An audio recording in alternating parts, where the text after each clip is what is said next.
Sa iba pang mga balita mga kabrigada, inanunsyo ngayon ng Department of Agriculture na nakatakdang buksan ang importation ng bigas sa Enero sa susunod na taon.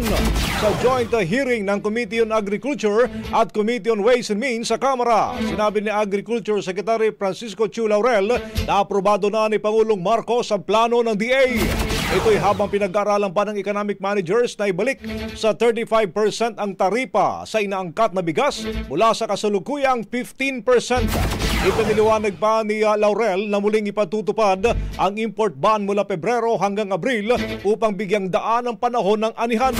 Kailangan na niyang payagan ng pag-angkat ng bigas dahil ang supply ng imported ay tatagal na lamang hanggang Nobyembre at puro local stocks na lang ang available sa buwan ng Disyembre.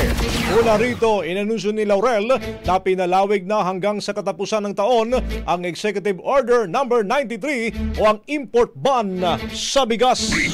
Ang bahaging ito ay hatid sa atin ng Yummy-Vit ES3 Syrup. Simulang tuparin ang pangarap ng iyong anak. And stunting now,